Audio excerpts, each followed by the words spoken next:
Okay, so I'm gonna finally show you guys how to take the CD drive out and the hard drive out. This is a video request from someone I cannot remember. I do apologize. And I also apologize that my kitty is in heat. You shut up out there. What? What?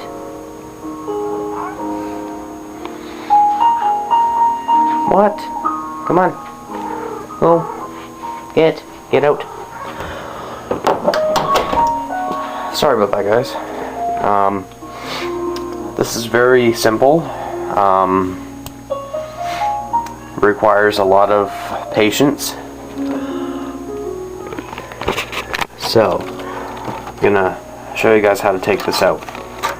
Now, as you can see, there's no screws on this side, and heck, it's kind of impossible to get the CD drive out when it's all the way like down there, and you won't be able to fit your screwdriver in there.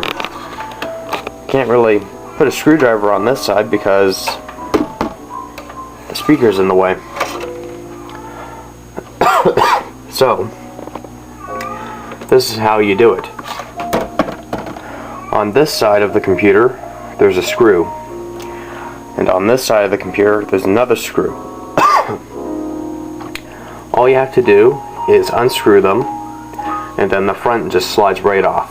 So I'm gonna take the screw out. Oh, and I'll show you guys where it's located.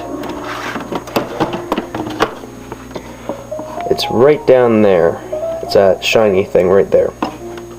That's screw 1. And screw 2 is right over there. You cannot miss it.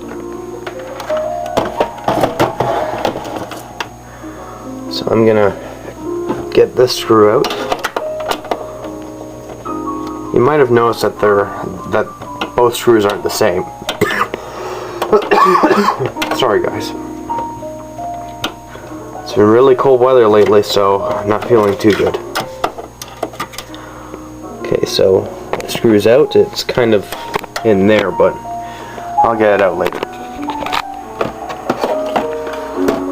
Now, I have to unplug the speaker, plus the front panel wires. You gotta do this gently because you don't want to break the wires.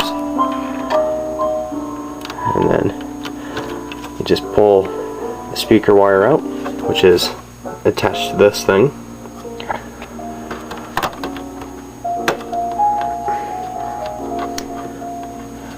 Remember not to pull too hard on the wires because you'll probably end up breaking it.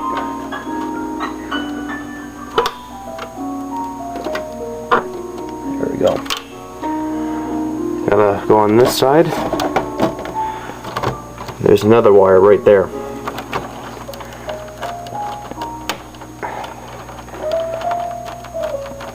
Yep, a lot of patience is what it takes because it can be a pain in the ass to pull these things out. Then you gotta disconnect your hard drive. This thing flops around all the time. This computer is supposed to have a Bigfoot hard drive, but it died, so I'm using a small one.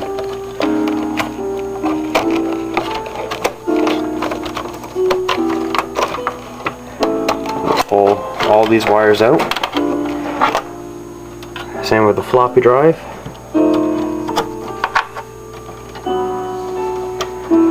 I'm gonna turn the volume down. It's a little loud. Oh my god.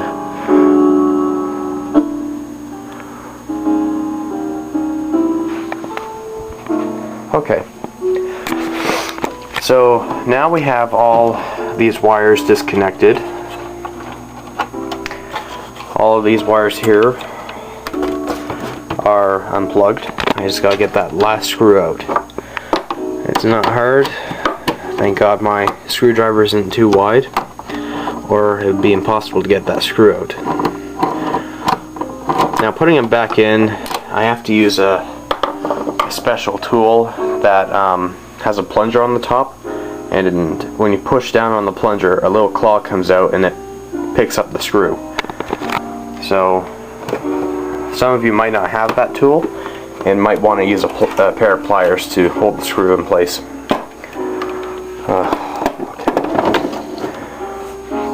So now, just turn the computer around. That way it's facing towards me. Okay, so this is where the magic happens. Just gotta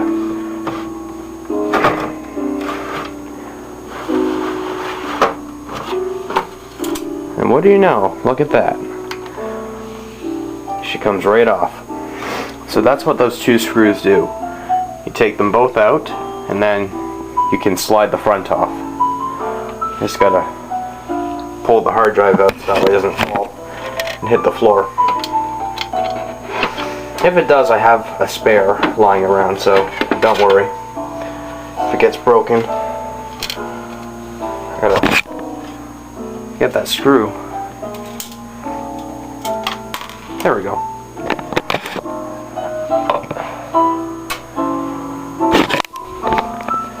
There's the two screws that held this one big part of the computer in place.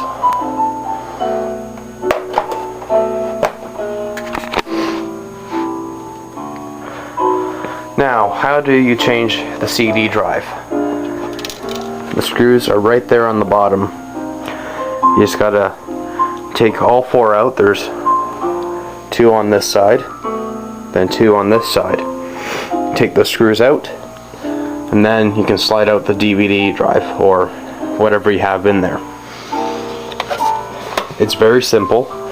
I'm not gonna take this, the DVD drive out because it takes up a lot of time,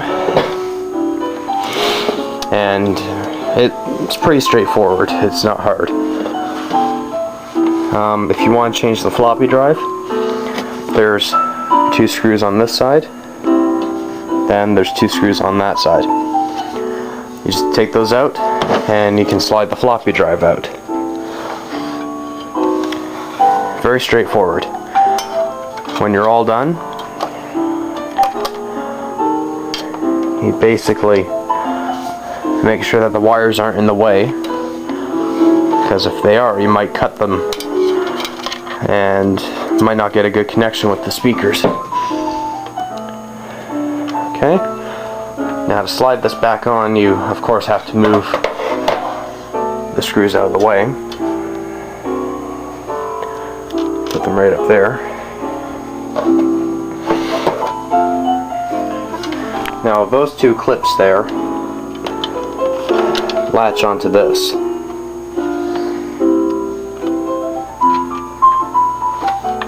So you just place it down.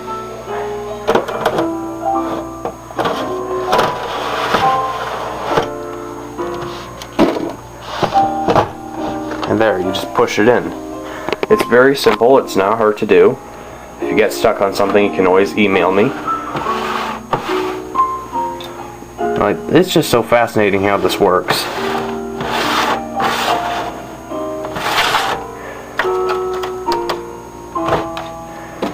Make sure it's all lined up. Okay.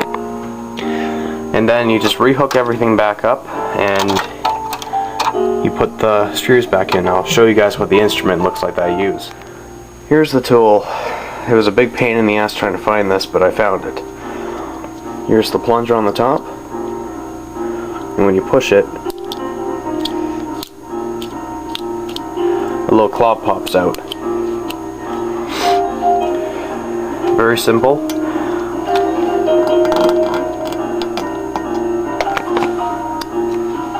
It holds the screw in place. Very, very useful when you're working on a computer like this one, because I'm telling you guys right now, putting these screws back in can be real tricky. If you're a person that has a lot of patience and time, wow, you're really lucky. For me, I'm someone who doesn't have a lot of patience and time. And this music isn't really helping either, but oh well. The screw should go down. Okay, there it is. Now I'll get the other screw out. There it is. Now when you're putting the screws in for the CD drive, it's easy to take them out, but it's really tricky to put them back in. Okay, I gotta switch the music. It's just...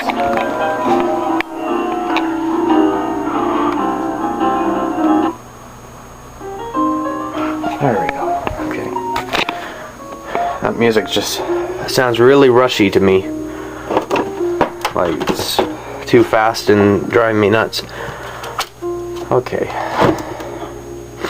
Now I can hardly see what I'm doing here, but like I said, it takes time and patience to put everything back in.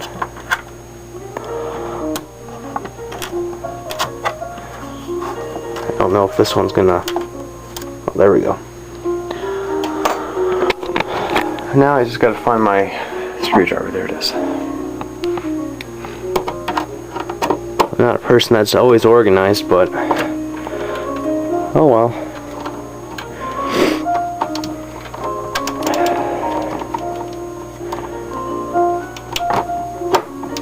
There we go. So both screws are in. After when putting all screws in, double check and make sure that it's secure, that the front won't fall off on you. This one's on tight. So you hook everything back up again.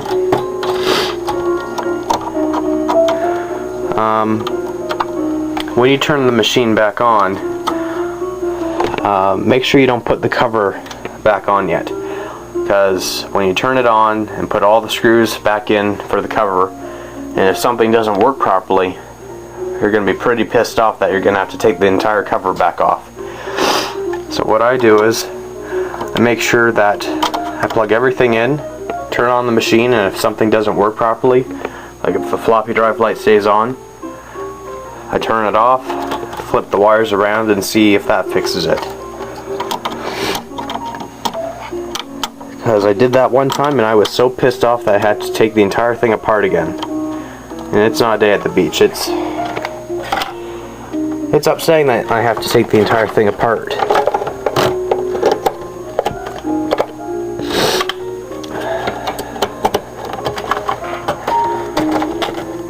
And you just basically put all the wires back in. It's not hard, you just reconnect every single wire.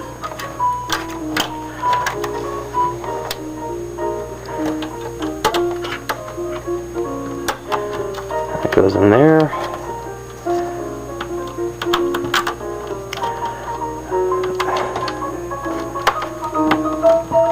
Those wires go in there.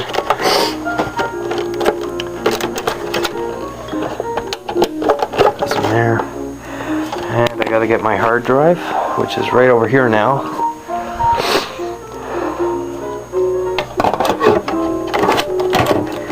Now if any of you own these kind of machines, please don't be afraid to ask if you need any help, because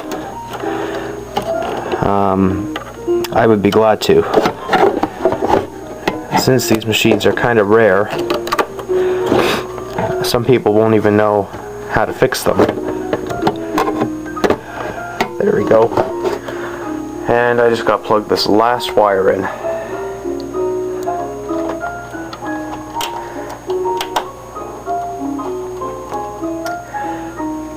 Oops, I plugged it in the wrong way. There we go. So all I have to do is hook it all back up and then see if it starts up properly. Okay, so everything's plugged in. As you can see, I did not put the cover back on because I don't know if anything works yet. I'll be pretty pissed off if I put the screw and the cover back on and realize, oh, something's not working properly. So we're gonna see if this turns on without any issues at all.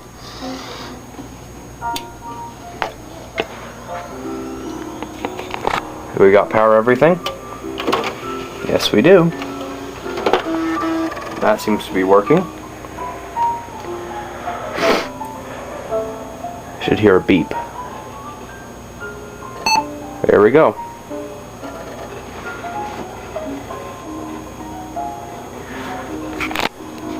Windows 98 Plus.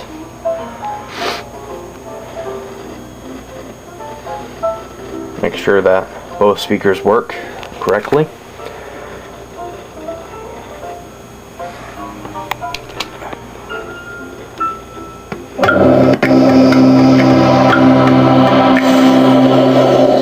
I take that as a yes, they both work.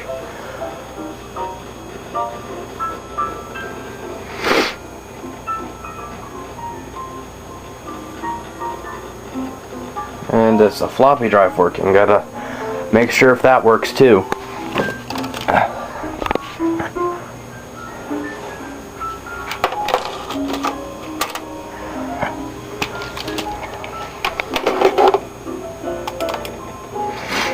And if it does, then everything works just fine.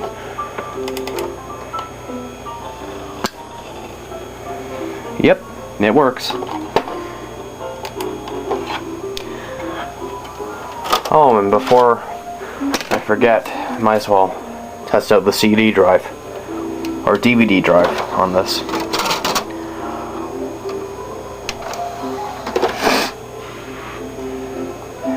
I always make sure you test all of the stuff on here. The floppy drive, the DVD drive, the volume controls, the sleep button. Make sure you test everything before you put the cover back on. So you never know, something might not work properly. Okay, everything on here works.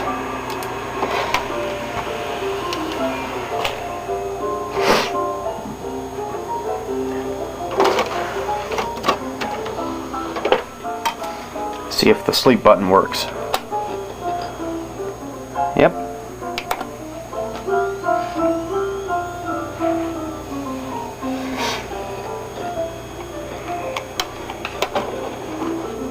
Next we're going to test and see if the volume control button works.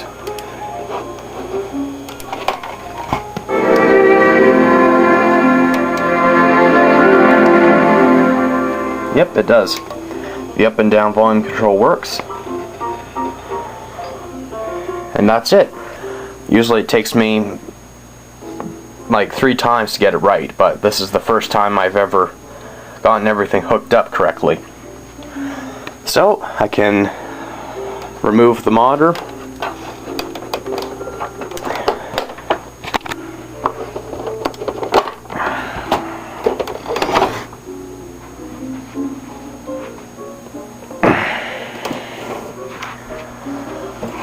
Put the cover back on.